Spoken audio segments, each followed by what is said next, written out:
মহানগর, প্রেমেন্দ্র মিত্র।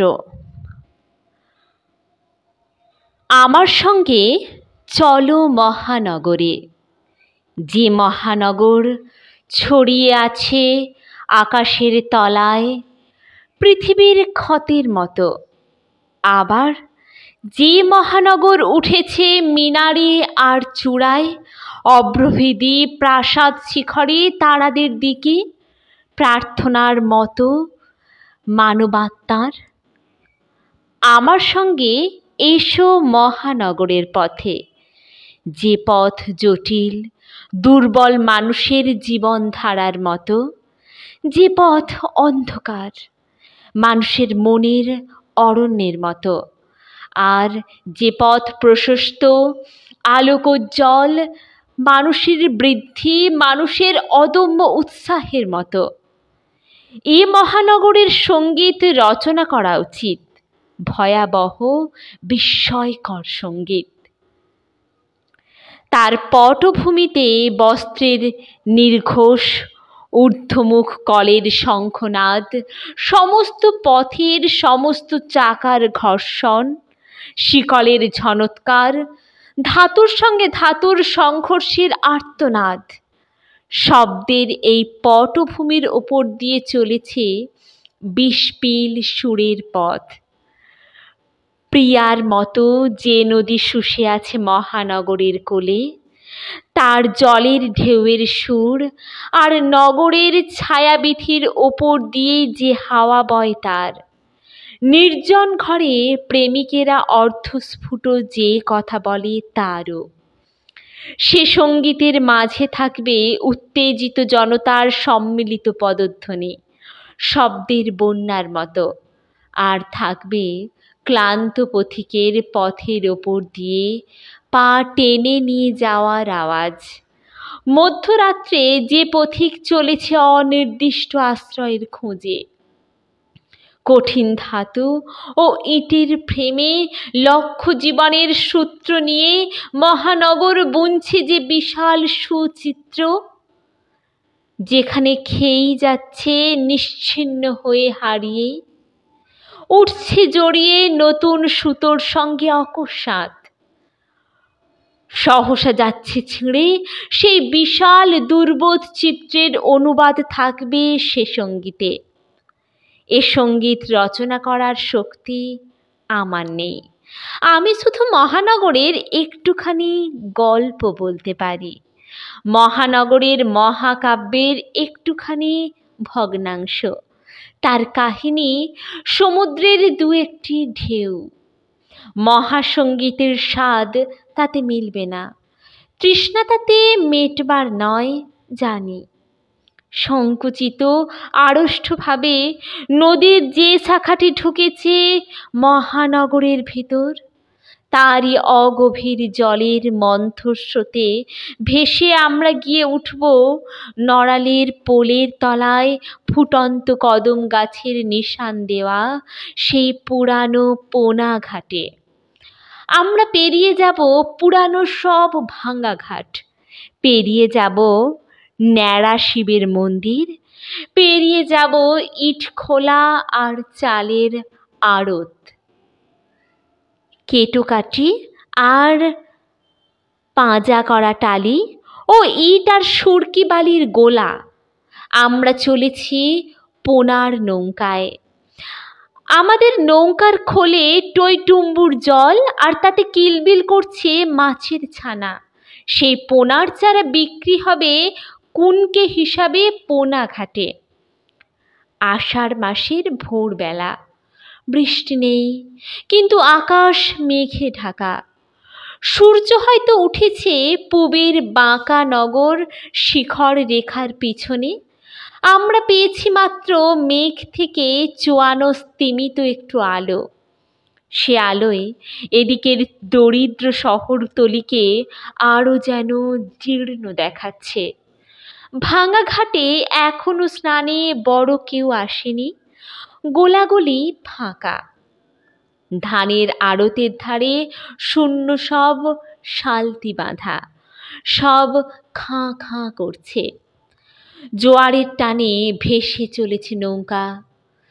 মাঝিরা বড় নদীতে বরাবর চলেছিল দাঁড় টেনে। এখন তারা ছইয়ের ভেতর একটু ঘুমিয়ে নিচ্ছে। শুধু হালে বসে আছে মুকুন্দ। আর তার কাছে কখন থেকে চুপটি করে গিয়ে বসেছে যে রতন, তা কেউ জানে না। সেই বুঝি রাত না পোহাতে নৌকা তখন মাঝ নদীতে। বাদলা রাতে আকাশে ছিল না তারা। রতনের মনে হয়েছে সব তারা যেন নেমেছে জলের ওপর। নদী তখন মহানগরের নাগাল পেয়েছে।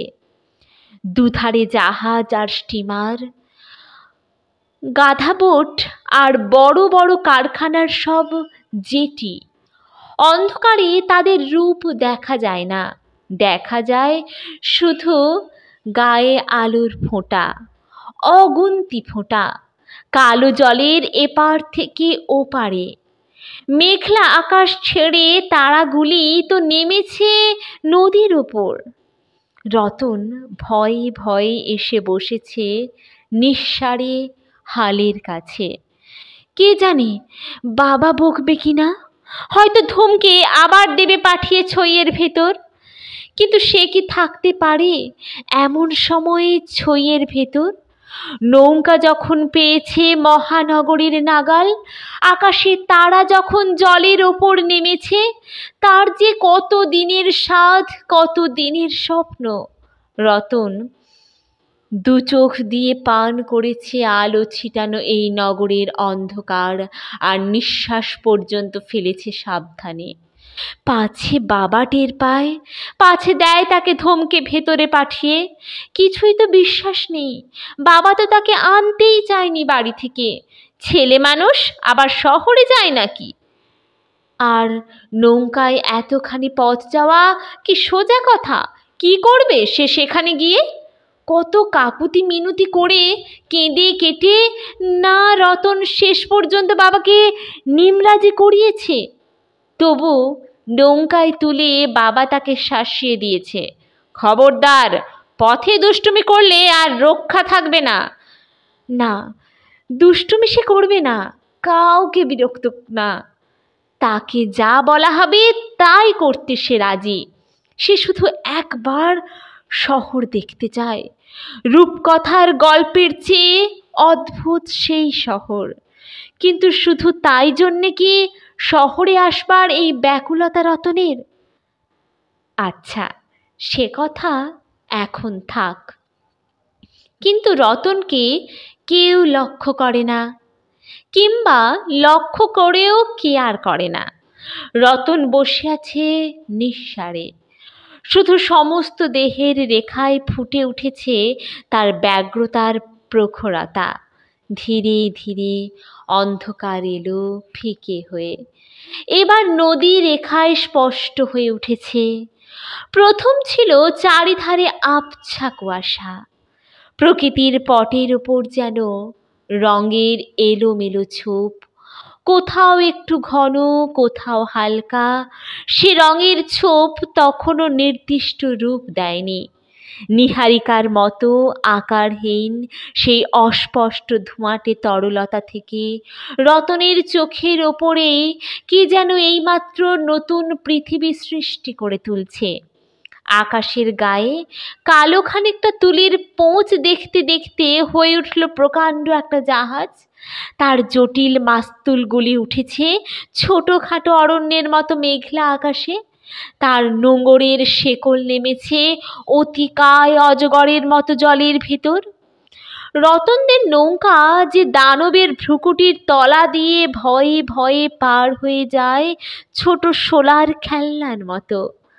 জলের আরেক ধারে বিছানো ছিল খানিকটা তরল গাঢ় রঙের কুয়াশা। সে কুয়াশা জমাট বেঁধে হয়ে গেল অনেকগুলো গাধা বোটের জটলা। একটা জেটির চারিধারে তারা ভিড় করে আছে। দূর থেকে মনে হয় ওরা যেন কোনো বিশাল জলচরের শাবক, মায়ের কোল ঘেঁষে তাল পাকিয়ে আছে ঘুমিয়ে। নদীর ওপরকার পর্দা আরও গেল সরে। কল কারখানার বিশাল সব দেহ উঠল জেগে নদীর দুপারে। জলের উপর তাদের লৌহ বাহু তারা বাড়িয়ে দিয়েছে। বাঁধানো পাড় থেকে বড় বড় ক্রেন উঠেছে গলা বাড়িয়ে। দুই তীরে সদাগরি জাহাজের আশেপাশে জেলে ডিঙ্গি আর খেয়া নৌকা, স্টিমার আর লঞ্চ ভিড় করে আছে। এই মহানগর ভয়ে বিস্ময়ে ব্যাকুলতার অতিভীত হয়ে রতন প্রথম তার রূপ দেখলে। তারপর তাদের নৌকা বাঁক নিয়ে ঢুকেছে এই শাখার ভেতর, চলেছে পুরানো শহরতলির ভেতর দিয়ে। বড় নদীতে মহানগরের রূপ দেখে রতন সত্যি ভয় পেয়েছিল, হতাশ হয়েছিল আরো বেশি। কিন্তু এই পুরানো জীর্ণ শহরতলি দেখে তার যেন একটু আশা হয়। কেন আশা হয়? আচ্ছা, সে কথা এখন থাক। নদীর আরেকটা বাঁক ঘুরে দেখা যায় নড়ালের পোল। আগে থাকতে পোনার সব নৌকা এসে জুটেছে পোনা ঘাটে। মুকুন্দ হাঁক দিয়ে এবার সবাইকে তোলে। লক্ষণ উঠে তার কুনকে ঠিক করে। মাঝিরা গা মোড়া দিয়ে ওঠে, আর রতন বসে থাকে উত্তেজনায় উদ্গ্রীব হয়ে। তার চাপা দুটি পাতলা ছোট ঠোঁটের নিচে কি সংকল্প আছে জানে কি কেউ? বড় বড় দুটি চোখে তার কিসের ব্যগ্রতা? শুধু শহর দেখার কৌতূহল তো এ নয়, কিন্তু সে কথা এখনো থাক। পোনাঘাটে এসে নৌকা লাগে। পোনাঘাটে আর জায়গা কই দাঁড়াবার? এর মধ্যে মাটির হাঁড়ি দুধারে ঝুলিয়ে ভারীরা এসেছে দূর দূরান্ত থেকে পোনার চারা নিয়ে যেতে। তাদের ভিড়ের ভেতর পাড়ের কাদার ওপর কারা দোকান পেতে বসেছে পান, বিড়ি আর তেলে ভাজা খাবারের। সরকারি লোকেরা ঘুরে বেড়াচ্ছে পাওনা আদায় করতে। দালালেরা ঘুরছে হাঁক ডাক করে। পাড়ে আর জায়গা নেই। তবু মুকুন্দ দাসের খাস নৌকার একটু নোঙর ফেলবার ঠাঁই মেলে। মুকুন্দ তো আর যে সে লোক নয়। বর্ষার কটা মাসে তার গোটা 6 পোনার নৌকা আনাগোনা করে এই পথে। মাঝিরা এর মধ্যেই নৌকার খোল থেকে জল ছেঁচে ফেলতে শুরু করেছে একটু আধটু। লক্ষণ কুনকে পরখ করছে। মাছ মেপে দেবার সময় খানিকটা জল রেখে হাত সাফাই করতে সে ওস্তাদ। মুকুন্দ দাস নৌকো থেকে জলে নেমে ডাঙ্গায় ওঠে। পেছন দিকে হঠাৎ চোখ পড়ায় ধমক দিয়ে বলে, তুই নামলি যে বড়? রতন বাবার দিকে কাতরভাবে তাকায়। মুকুন্দ একটু নরম হয়ে বলে, আচ্ছা, কোথাও যাসনি যেন? ওই কদম গাছের তলায় দাঁড়া গে যা। রতন তাই করে। কদম গাছ থেকে অসংখ্য ফোঁটা ফুল ঝরে পড়ছে মাটিতে। কাদায় মানুষের পায়ের চাপে রেণুগুলো থেঁতলে নোংরা হয়ে গেছে। পোনাচাড়ার হাটে কদম ফুলের কদর নেই। রতনের চারিধারে হট্টগোল। চাপড়াও না হে, নইলে বাড়ি গিয়ে মাছ চচ্চড়ি খেতে হবে যে। একটা নতুন হাঁড়িও জোটেনি। ভাতের তিজেলটাই এনেছো বুঝি টেনে। তারপর মাছ যখন ঘেমে উঠবে তখন হবে দালাল ব্যাটার দোষ। ভাবিরা কেউ এসেছে খালি হাঁড়ি নিয়ে। কারুর কেনা প্রায় সাঙ্গ হলো। বসে বসে তারা হাঁড়ির জল চাপড়ায়, মরা মাছ ছেঁকে ফেলে। নদীর ধারের কাদায় মরা মাছ আর কদম রেণু মিশে গেছে। রতন কিন্তু কদম তলায় বেশিক্ষণ দাঁড়িয়ে থাকে না। এখানে থাকবার জন্যে কাকুতি মিনতি করে সে তো শহরে আসেনি। সারা পথ সে মনের কথা মনেই চেপে এসেছে। মুখ ফুটে একবার বুঝি লক্ষণকে গোপনে চুপি চুপি জিজ্ঞাসা করেছিল, হ্যাঁ কাকা, পোনাঘাটের কাছে উল্টো ডিঙ্গি না? লক্ষণ কাকা হেসে বলেছে, দূর পাগলা, উল্টো ডিঙ্গি কি সেথা? সে হলো কত দূর। তারপর অবাক হয়ে জিজ্ঞাসা করেছে, কেন রে, উল্টো ডিঙির খোঁজ কেন? উল্টো ডিঙির নাম তুই শুনলি কোথা? কিন্তু রতন তারপর একেবারে চুপ। তার পেটের কথা বার করে কার সাধ্য? কদমতলায় দাঁড়িয়ে উৎসুকভাবে রতন চারিদিকে তাকায়। তার বাবা কাজে ব্যস্ত। রতন এক সময় বেরিয়ে পড়ে রাস্তায়। কাউকে কিছু জিজ্ঞাসা করতে এখানে তার সাহস হয় না। একটা দিক খেয়াল মতো ধরে সে এগিয়ে যায়। মহানগরীর বিশাল অরণ্যে কত মানুষ আসে কত কিছুর খোঁজে। কেউ অর্থ, কেউ যশ, কেউ উত্তেজনা, কেউ বা বিস্মৃতি। মৃত্তিকার স্নেহের মতো শ্যামল একটা অসহায় ছেলে সেখানে এসেছে কিসের খোঁজে? এই অরণ্যে নিজের আকাঙ্ক্ষিতকে সে খুঁজে পাবার আশা রাখে। তার দুঃসাহস তো কম নয়। অনেক দূর গিয়ে রতন সাহস করে একজনকে পথ জিজ্ঞাসা করে। লোকটি অবাক হয়ে তার দিকে তাকায়, বলে, এ তো অন্যদিকে এসেছো ভাই, উল্টো ডিঙি ওই দিকে, আর সে তো অনেক দূর। অনেক দূর? তা হোক, অনেক দূরকে রতন ভয় করে না। রতন অন্যদিকে ফেরে। লোকটি কি ভেবে তাকে জিজ্ঞাসা করে, তুমি একলা যাচ্ছ অত দূর? তোমার সঙ্গে কেউ নেই? রতন সংকুচিতভাবে বলে, না। লোকটির কি মনে হয় একটু শক্ত হয়েই জিজ্ঞাসা করে, বাড়ি থেকে পালিয়ে যাচ্ছ না তো? উল্টো ডিঙিতে কার কাছে যাচ্ছ? রতন ভয়ে ভয়ে বলে ফেলে, সেখানে আমার দিদি থাকে। তারপর তাড়াতাড়ি সেখান থেকে চলে যায়। লোকটা যদি আরও কিছু জিজ্ঞাসা করে, যদি ধরে নিয়ে যায় আবার তার বাবার কাছে, তাহলে এবার বলি, রতন এসেছে দিদিকে খুঁজতে।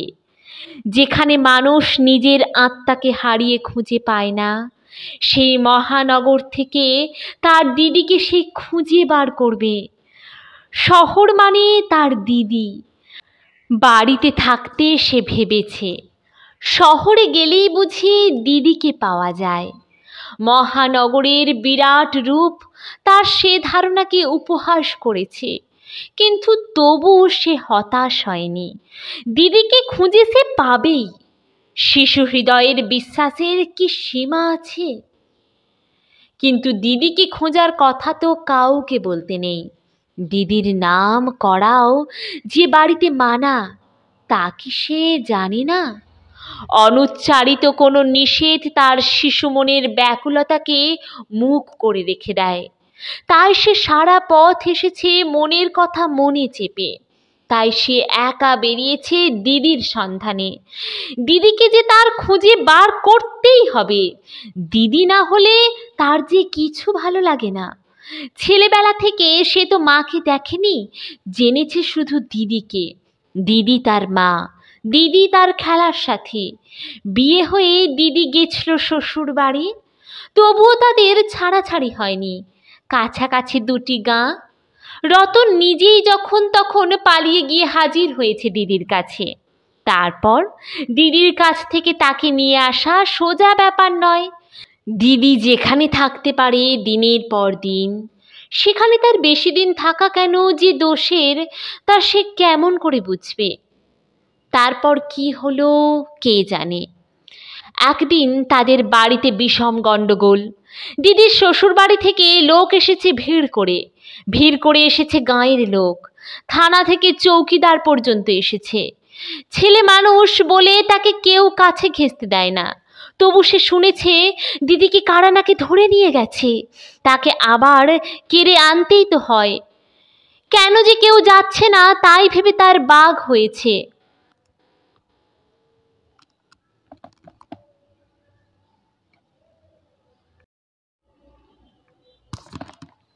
কেন যে কেউ যাচ্ছে না তাই ভেবে তার রাগ হয়েছে। তারপর সে আরও কিছু শুনেছে। শিশুর মন অনেক বেশি সজাগ। দিদিকে কোথায় ধরে নিয়ে গেছে কেউ নাকি জানে না। এইবার সে কেঁদেছে। কে জানে কারা নিয়ে গেছে দিদিকে ধরে। তারা হয়তো দিদিকে মারছে, হয়তো দিচ্ছে না খেতে, দিদি হয়তো রতনকে দেখবার জন্য কাঁদছে। এ কথা ভেবে তার যেন আরও কান্না পায়। বাবা তাকে আদর করেছেন কান্না দেখে, মাথায় হাত বুলিয়ে বলেছেন, কান্না কেন বাবা? চুপি চুপি রতন বলেছে, দিদি যে আসছে না বাবা। মুকুন্দ শিশুর সজাগ মনের রহস্য না জেনে বলেছে, আসবে বই কি বাবা, শ্বশুর বাড়ি থেকে কি রোজ রোজ আসতে আছে?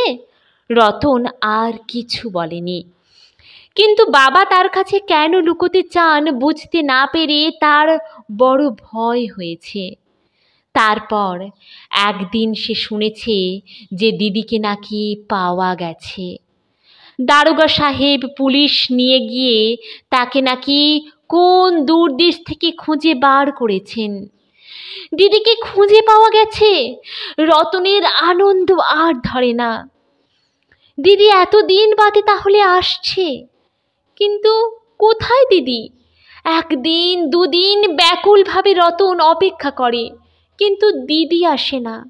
দিদিকে ফিরে পাওয়া গেছে, তবু দিদি কেন আসে না রতন বুঝতে পারে না। দিদির ওপরই তার রাগ হয়। কতদিন রতন তাকে দেখেনি, নাকি তার মনে নেই? দিদি নিজে চলে আসতে পারে না, আর বাবাই বা কেমন, দিদিকে নিয়ে আসছে না কেন? রতনের সকলের ওপর অভিমান হয়েছে। হয়তো দিদি চুপি চুপি শ্বশুর বাড়ি গেছে ভেবে একদিন সকালে রতন সেখানে গিয়ে হাজির হয়, কিন্তু সেখানে তো দিদি নেই। সেখানে কেউ তার সঙ্গে ভালো করে কথাবার্তা পর্যন্ত কয় না। দাদাবাবু তাকে দেখতে পেয়েও দূর থেকে না ডেকে চলে যান। মুখখানি কাঁদো কাঁদো করে রতন সেদিন বাড়ি ফিরে এসেছে। ফিরে এসে বাবার কাছে কেঁদে এসে আবদার করেছে, দিদিকে আনছো না কেন বাবা? সেদিন মুকুন্দ তাকে ধমকে দিয়েছে। তারপর থেকে দিদি আর আসেনি। দিদি নাকি আর আসবে না, কিন্তু রতন মনে মনে জানে তাকে কেউ ডাকতে যায়নি বলেই অভিমান করে দিদি আসেনি। রতন যে জানে না দিদি কোথায় থাকে, না হলে সে নিজেই গিয়ে দিদিকে ডেকে আনতো। কিন্তু কেমন করে সে জানবে দিদি কোথায় আছে?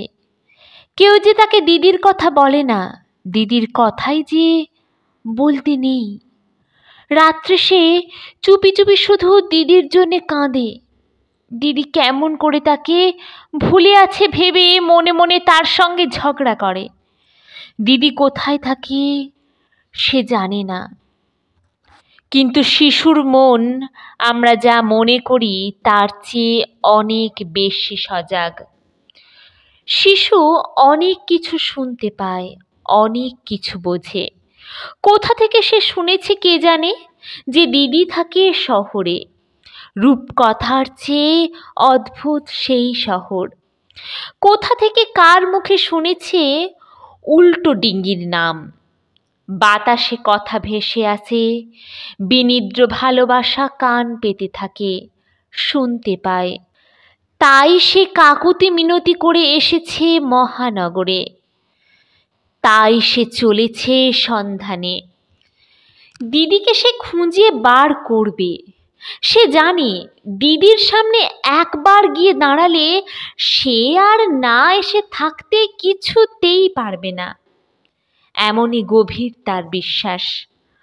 রতনকে আমরা এখানে ছেড়ে দিতে পারি। মহানগরে অনেকেই আসে অনেক কিছুর খোঁজে, কেউ অর্থ, কেউ যশ, কেউ উত্তেজনা, কেউ বিস্মৃতি, কেউ আরও বড় কিছু। সবাই কি পায়? পথের অরণ্যে তারা হারিয়ে যায়। মহানগর তাদের চিহ্ন দেয় মুছে।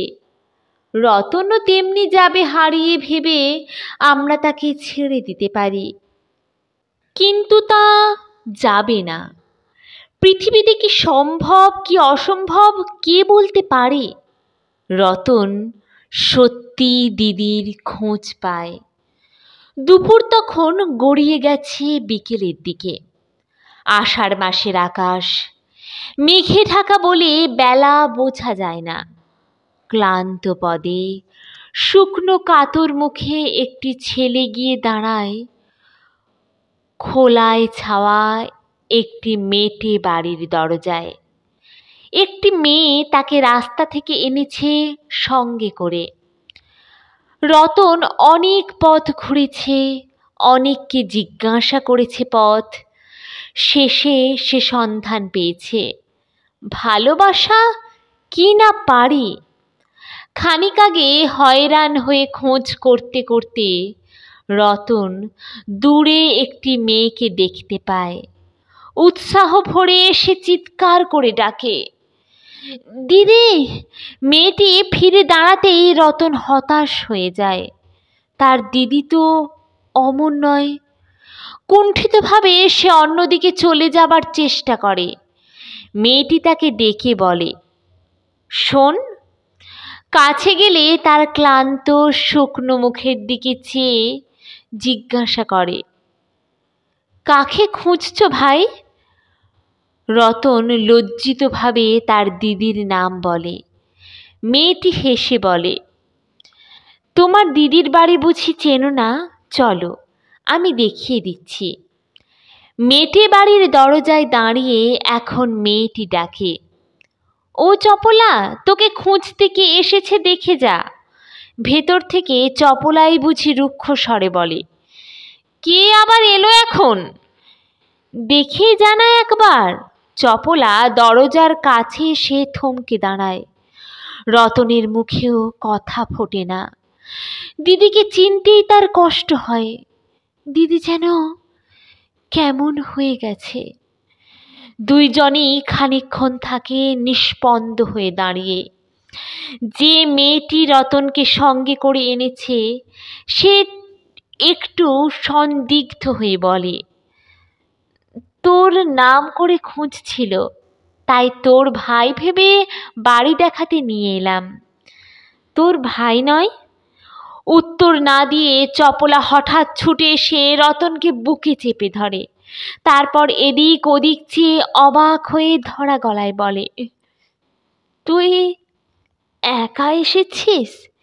রতন দিদির বুকে মুখ লুকিয়ে থাকে, কিছু বলে না। মহানগরীর পথে ধুলো, আকাশে ধোঁয়া, বাতাসে বুঝি বিষ। আমাদের আশা এখানে কখনো কখনো পূর্ণ হয়, যা খুঁজি তা মেলে। তবু বহুদিনের কামনার ফলও কেমন একটু বিস্বাদ লাগে। মহানগর সব কিছুকে দাগি করে দেয়, সার্থকতাকেও দেয় একটু বিষিয়ে। চপলা রতনকে ঘরে নিয়ে যায়। সে ঘর দেখে রতন অবাক। মাটির ঘর এমন করে সাজানো হতে পারে, এত সুন্দর জিনিস সেখানে থাকতে পারে, রতন তা কেমন করে জানবে? এত জিনিস দেখে সে অবাক হয়ে জিজ্ঞাসা করে প্রথম, এসব তোমার দিদি?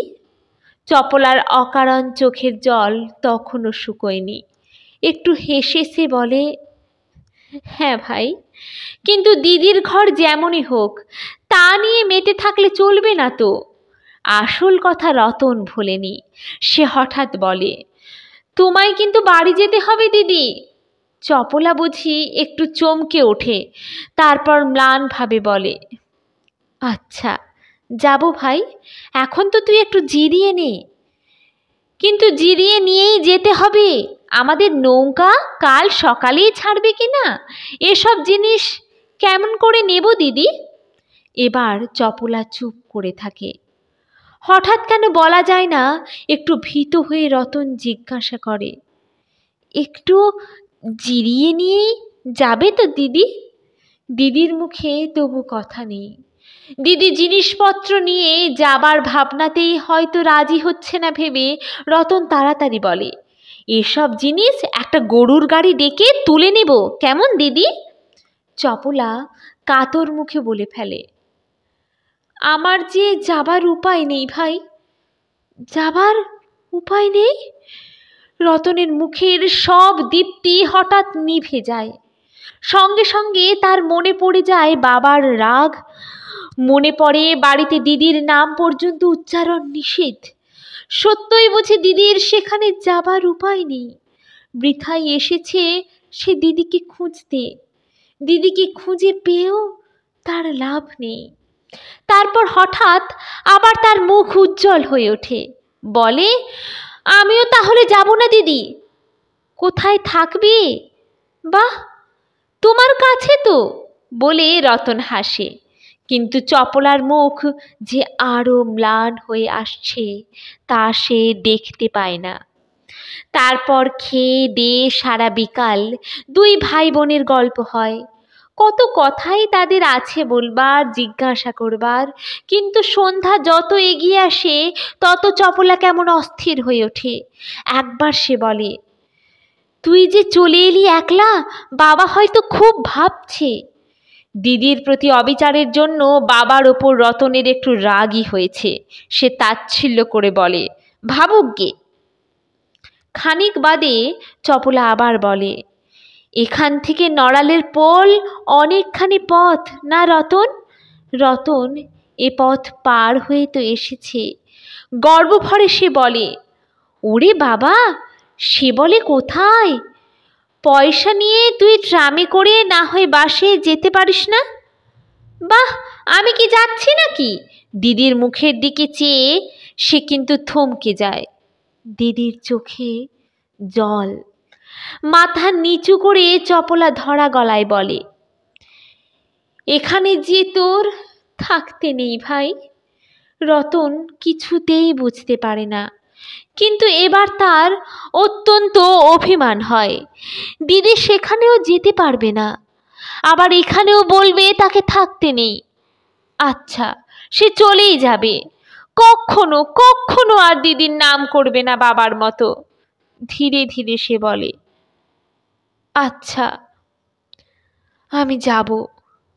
মেঘলা আকাশে একটু আগে থাকতেই আলো এসেছে ম্লান হয়ে। চপলা উঠে তার আলমারি থেকে 4টে টাকা বার করে রতনের হাতে গুঁজে দিয়ে বলে, তুই খাবার খাস? 4 টাকায় অনেক পয়সা। তবু আপত্তি করবার কথাও আর রতনের মনে নেই। দিদি যে এক্ষুনি তাকে চলে যেতে বলেছে তা বুঝে সে যেন বিমূঢ় হয়ে গেছে। তার সমস্ত বুক গেছে ভেঙে। রতন আর ঘরে দাঁড়ায় না, আস্তে আস্তে বাইরে বেরিয়ে আসে। দিদির মুখের দিকেও আর না চেয়ে গলি দিয়ে সে সোজা বড় রাস্তার দিকে এগিয়ে যায়। মুখের দিকে চাইলেও হয়তো দিদির অবিশ্রান্ত চোখের জলের মানে সে বুঝতে পারত না। চপলা পেছন থেকে ধরা গলায় বলে, বাসে করে যাস রতন, হেঁটে যাসনি? রতন সে কথা শুনতে পায় কিনা কে জানে, কিন্তু বড় রাস্তার কাছ থেকে হঠাৎ আবার সে ফিরে আসে। তার মুখ আবার গেছে বদলে। এইটুকু পথ যেতে কি সে ভেবেছে কে জানে। চপলা তখনও দরজায় দাঁড়িয়ে আছে। রতন তার কাছে এসে হঠাৎ বলে, বড় হয়ে আমি তোমায় নিয়ে যাব দিদি, কারোর কথা শুনবো না। বলেই সে এবার সোজা এগিয়ে যায়। তার মুখে আর নেই বেদনার ছায়া। তার চলার ভঙ্গি পর্যন্ত সবল, এতটুকু ক্লান্তি যেন তার আর নেই। দেখতে দেখতে গলির মোড়ে সে অদৃশ্য হয়ে যায়। মহানগরের ওপর সন্ধ্যা নামে বিস্মৃতির মতো গাঢ়।